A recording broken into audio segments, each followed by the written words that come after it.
Hello my dear students, welcome back to our application.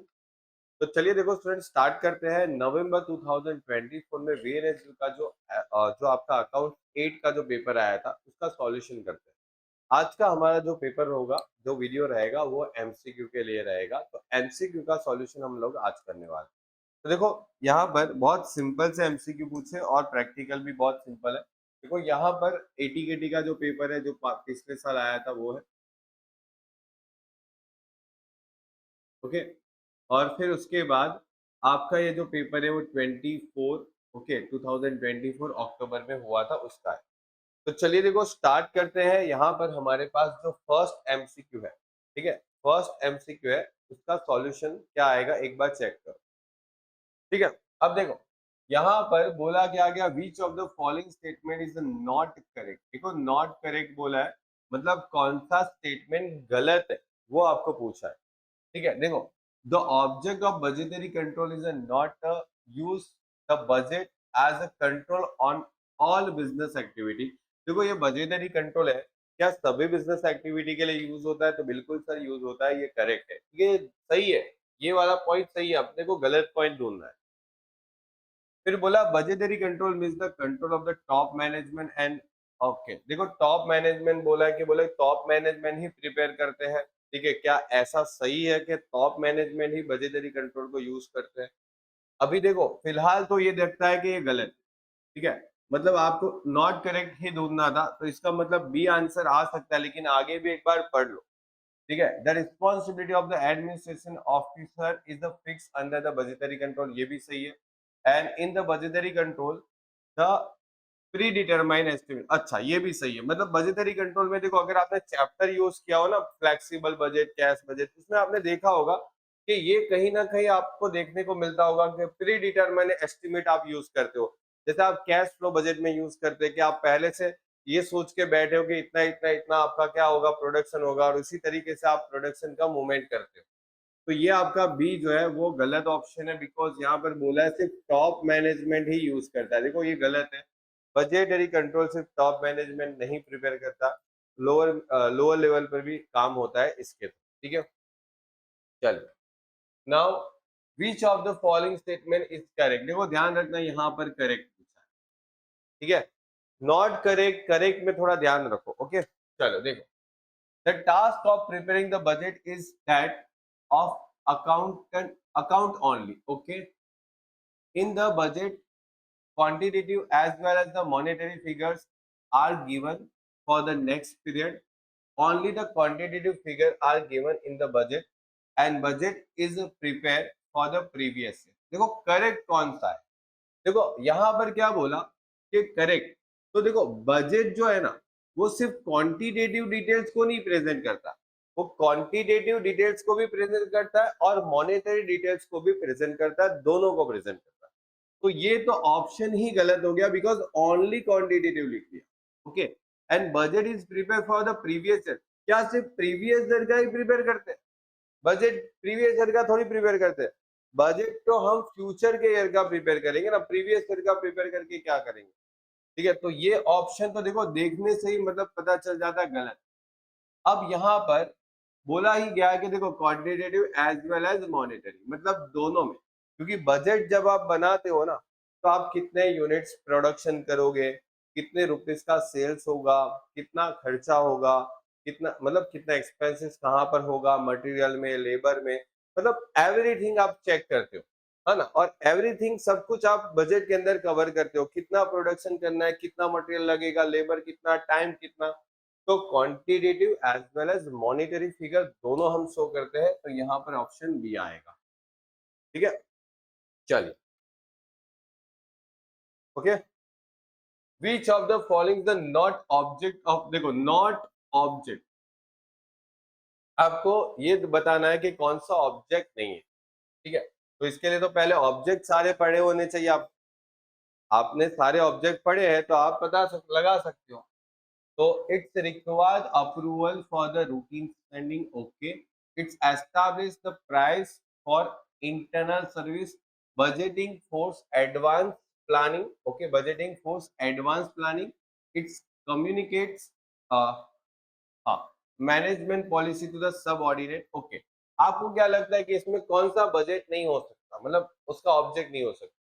ठीक है, budgetary control का इसमें से ऑब्जेक्ट कौन सा नहीं हो सकता? देखो, मेरे ख्याल से ये डी, सी और बी तो है ना, देखते ही पता चल जाता है कि ये तो ऑब्जेक्ट है। अगर आपने बुक्स में से क्वेश्चन में ऑब्जेक्ट पढ़े ना, तो पता चल जाता है कि ये तीन तो ऑब्जेक्ट है। It's required approval for the routine spending. देखो, ये एक गलत, ठीक है, ये ऑब्जेक्ट नहीं है। बजट हम कुछ रूटीन, मतलब बोलते हैं ना, रूटीन स्पेंडिंग के लिए थोड़ी बनाते हैं सिर्फ, ठीक है। तो ये उसके ऑब्जेक्ट नहीं है। आप देखो, ऑब्जेक्ट में कहीं पर भी इस टाइप का कहीं पे आपको मिलेगा नहीं। बजटरी कंट्रोल के ऑब्जेक्ट आप पढ़ो, क्योंकि 2 मार्क्स में, थियरी में, ऐसे एमसीक्यू में पूछ सकते हैं। चलिए आगे बढ़ते हैं। Which of the following statement is the not true according, देखो वापस यहाँ पर not true पूछा है, according to the limitation of the budgetary control। Okay, ठीक है, बजटरी कंट्रोल के लिमिटेशन के हिसाब से कौन सा सही नहीं है, गलत? क्या, कौन सा गलत, कौन सा? लिमिटेशन का अकॉर्डिंग, मतलब इसमें से ऐसी कौन सी चीज है जो लिमिटेशन नहीं है बजटरी कंट्रोल?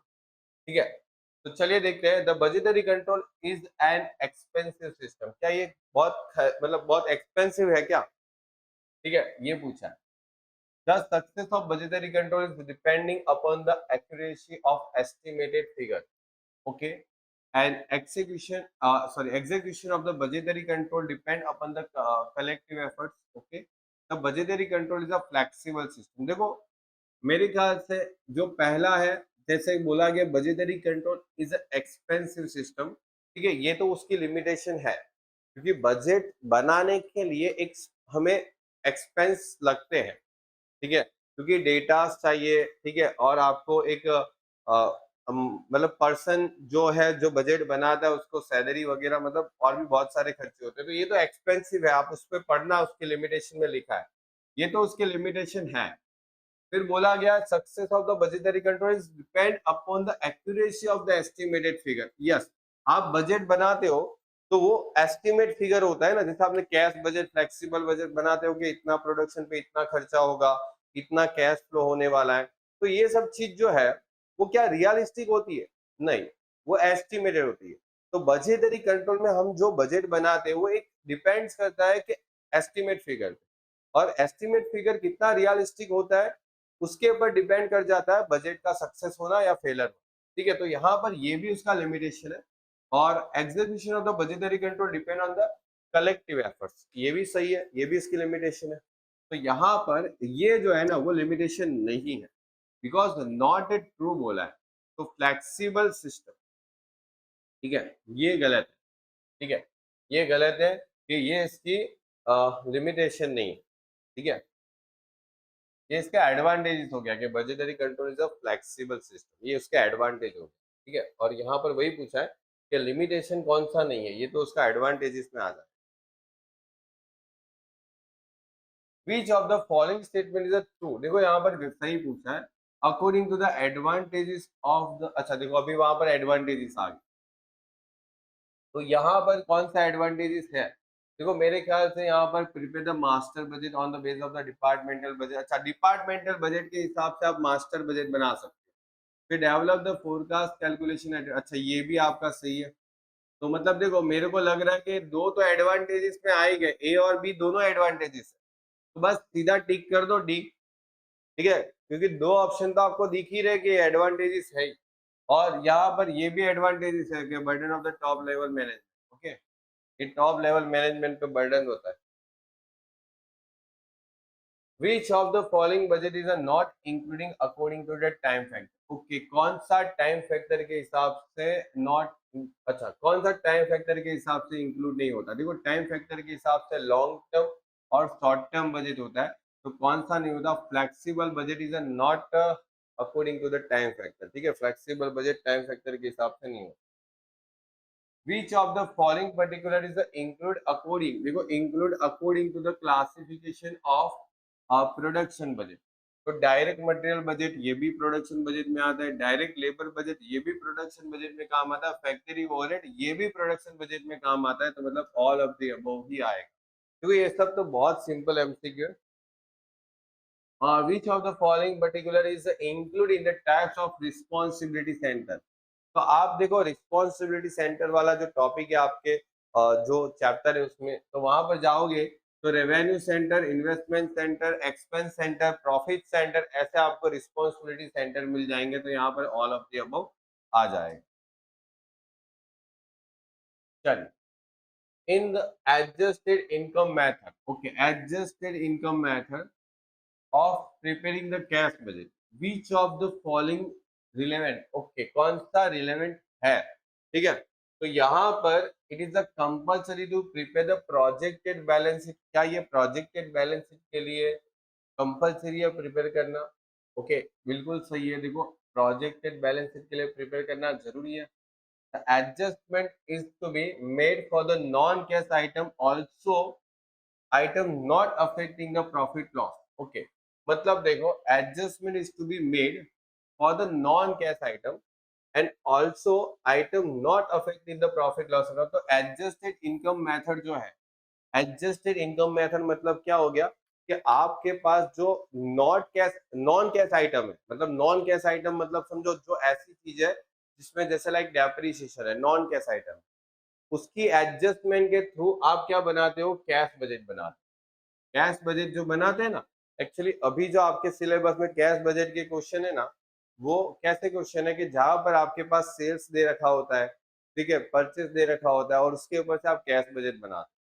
एक और भी मेथड आती है एडजस्टेड इनकम मेथड, जिसमें आपकी जो इनकम होती है उसको एडजस्ट किया जाता है by the way of non cash items. Okay, तो यहाँ पर बी ऑप्शन आपका सही आएगा कि जो नॉन कैश आइटम है ना, वो वापस आपके उसमें एड बैक कर दिया जाता है इनकम में। जैसे समझो आपका प्रॉफिट आया, अब प्रॉफिट में ऐसा होता है जैसे डेप्रिसिएशन वगैरह जो है नॉन कैश आइटम में, वो एडजस्ट किया जाता है, जो आपके प्रॉफिट को इफेक्ट नहीं करता, ठीक है, आपके प्रॉफिट को इफेक्ट नहीं करता। जैसे कोई ऐसा लॉसेस है, ठीक है, जैसे कोई एसेट बेचने का लॉसेस, अब वो बार बार नहीं होने वाला, ठीक है। जैसे कोई इन्वेस्टमेंट बेचने का लॉसेस, डेप्रिसिएशन है, ये नॉन कैश आइटम है, ये आपके कैश को इफेक्ट नहीं करता, समझे।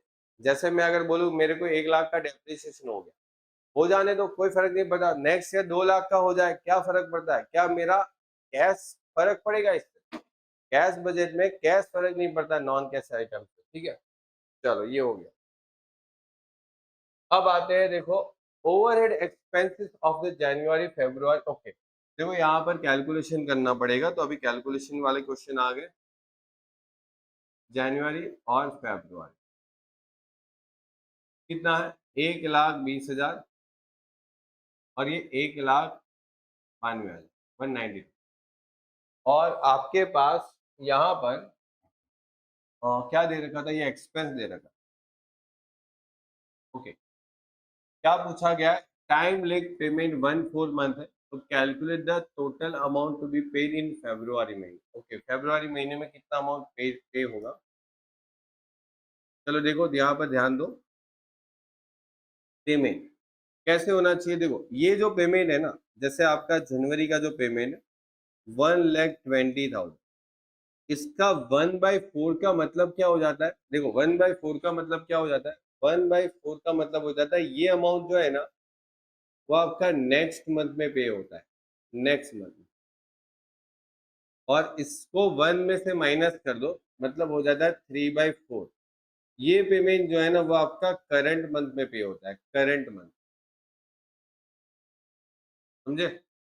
मतलब 4 में से एक हिस्सा जो है ना, एक हिस्सा मतलब महीने का 4 हिस्सा होता है, और उसका एक हिस्सा जो है ना, वो नेक्स्ट मंथ में जाएगा, इसका मतलब ये होता है।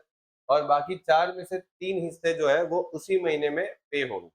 तो यहाँ पर जो आपके पास 1,20,000 है, उसका 1/4 जो है ना, 1/4, 1,20,000 का 1/4 करो, तो ये 30,000 जो है ना, वो नेक्स्ट मंथ में जाएगा, जैसे उधर के हिसाब से।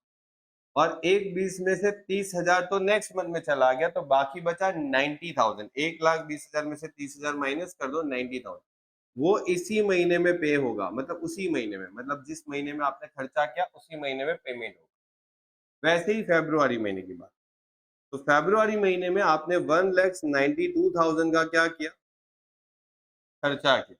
इसका 1/4 पेमेंट जो है ना वो नेक्स्ट मंथ में जाएगा, मतलब फरवरी के बाद कौन सा मंथ, मार्च मंथ, उसमें जाएगा।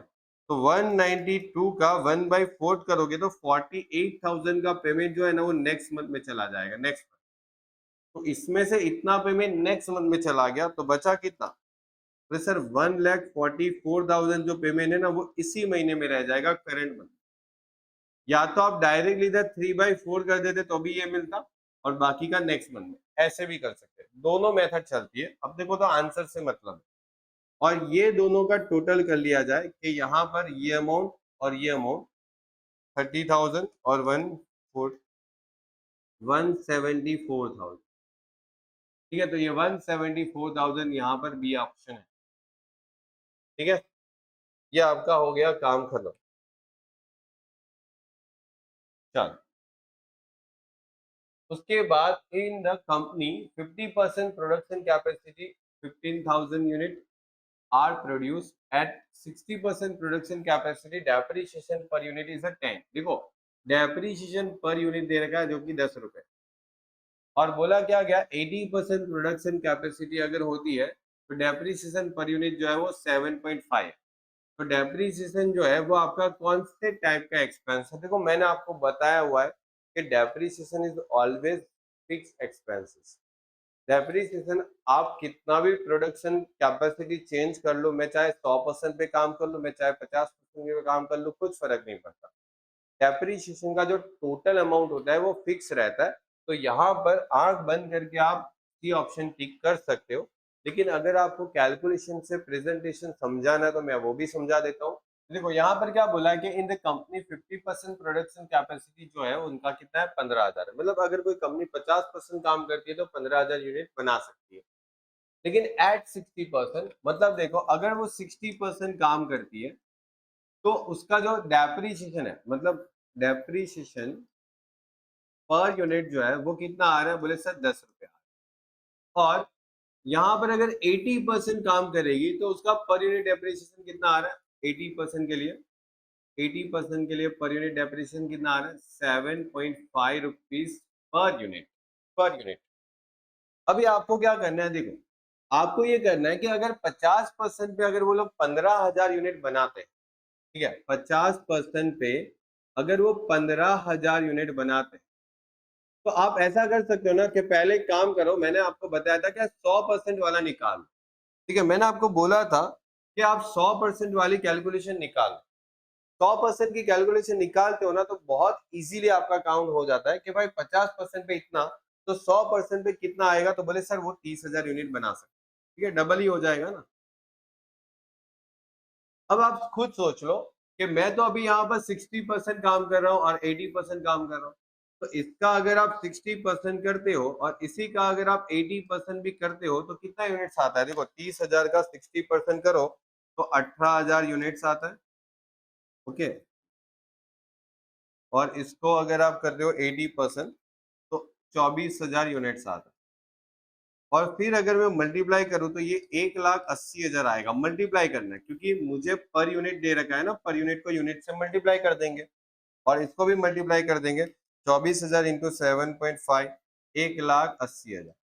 और देखो मैंने आपको बेसिक लेक्चर में ही समझाया था, इस चैप्टर का जब बेसिक लिखा था तभी मैंने बताया था कि अगर आपका दोनों टोटल कॉस्ट सेम होता है, जैसे यहाँ पर एक ऐसी, यहाँ पर एक ऐसी, कैपेसिटी जो अलग अलग है, तो अलग अलग कैपेसिटी का टोटल कॉस्ट सेम होता है तो आपका कौन सा खर्चा आता है, वो फिक्स कॉस्ट होता है, ठीक है। वेरिएबल तब होता है जब दोनों का पर यूनिट सेम है। अगर ये सेम होता है ना दोनों का तो वो वेरिएबल बोल सकते हैं, लेकिन ये सेम है तो फिक्स है, ठीक है। मतलब बात आई समझ में, अगर ये सेम है, ठीक है, दोनों में, तो ये फिक्स कॉस्ट है, और अगर ये सेम है पर यूनिट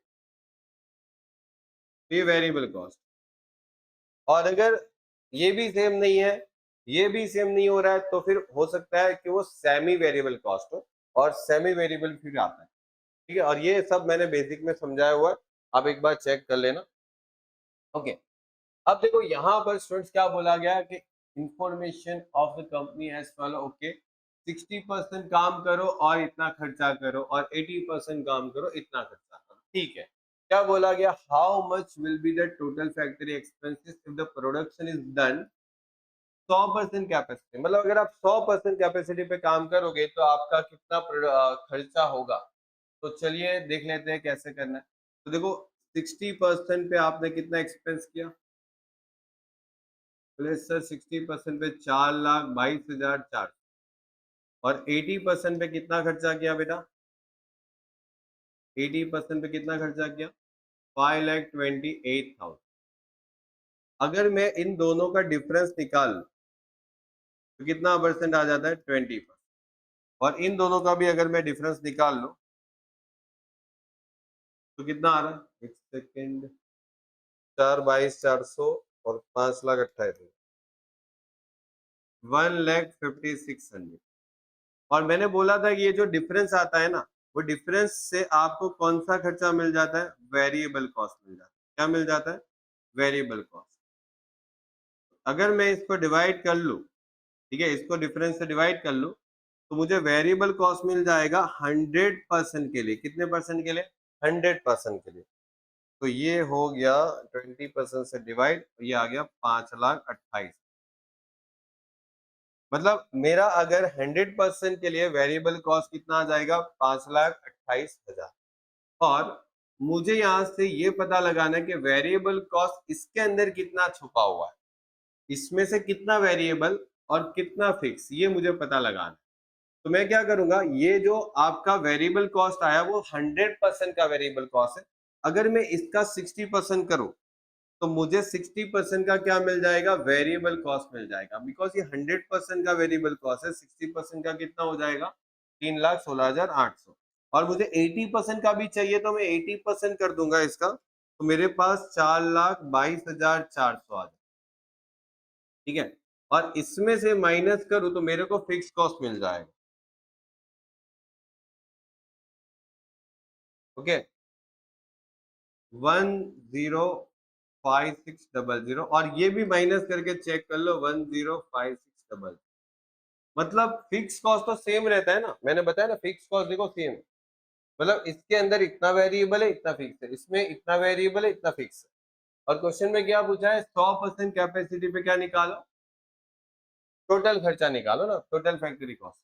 तो देखो 100% की कैपेसिटी पे वेरिएबल कॉस्ट तो आपके पास है ही। तो देखो यहाँ पर कि मेरे पास एट 100% कैपेसिटी वेरिएबल कॉस्ट कितना था, 5,28,000।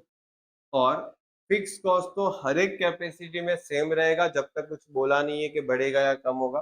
तो फिक्स कॉस्ट कितना है, 1,56,000। मतलब 50 और 52,8,000, 633, 600। और यहाँ पर आपका आंसर कहाँ पर है, ये रहा सी वाला, ठीक है। चलिए अब बोला गया है sales expense of the April and May is 1,20,000 and 1,35,000 respectively. और टाइम लेग पेमेंट देखो ध्यान रखना, यहाँ पर 3/4 है। 3/4 का मतलब क्या हो जाएगा, 3/4 जो है वो नेक्स्ट मंथ में जाएगा, नेक्स्ट मंथ। और इसमें जो बच जाता है 1/4 वो जाएगा करंट मंथ में। ध्यान रखना, इसके पहले हम लोग ने एक क्वेश्चन किया था, वहां पर इधर 1/4 था, ठीक है। तो 1/4 जो है वो नेक्स्ट मंथ में जाएगा, ठीक है। टाइम लेग ऐसा बोलते हैं, टाइम लेग पेमेंट ऑफ 1/3, 1/4, ठीक है, 3/4। तो वो जो दे रखा होता है वो नेक्स्ट मंथ में चला जाता है, 3/4 नेक्स्ट मंथ में जाता है।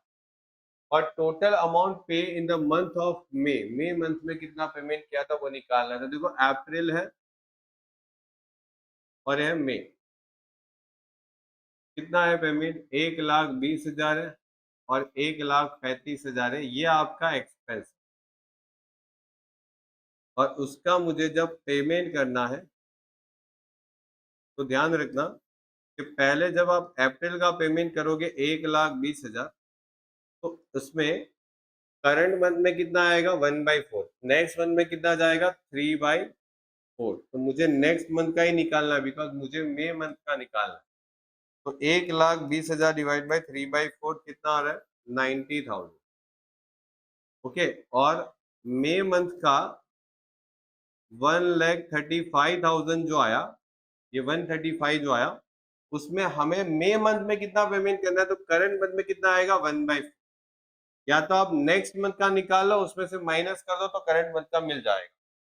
ठीक है, तो 135 डिवाइड बाई 4, 33,750 और टोटल कर लो, इसका ही टोटल करना, सिर्फ कितना आ रहा है 1,2,3,750, 1,2,3,750, ये रहा सी ऑप्शन ही करेक्ट है।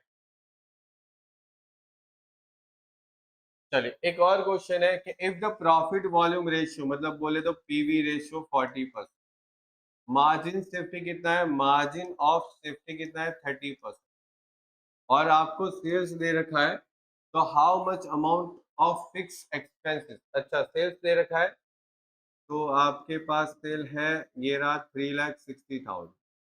अच्छा पूछा क्या है, बोले sir amount of fix expense बताओ, फिक्स एक्सपेंस का अमाउंट बताओ, ये बोला है। तो देखो मैंने आपको बताया था कि प्रॉफिट ढूंढना बहुत इजी हो जाता, अगर प्रॉफिट पूछते तो बहुत इजी हो जाता।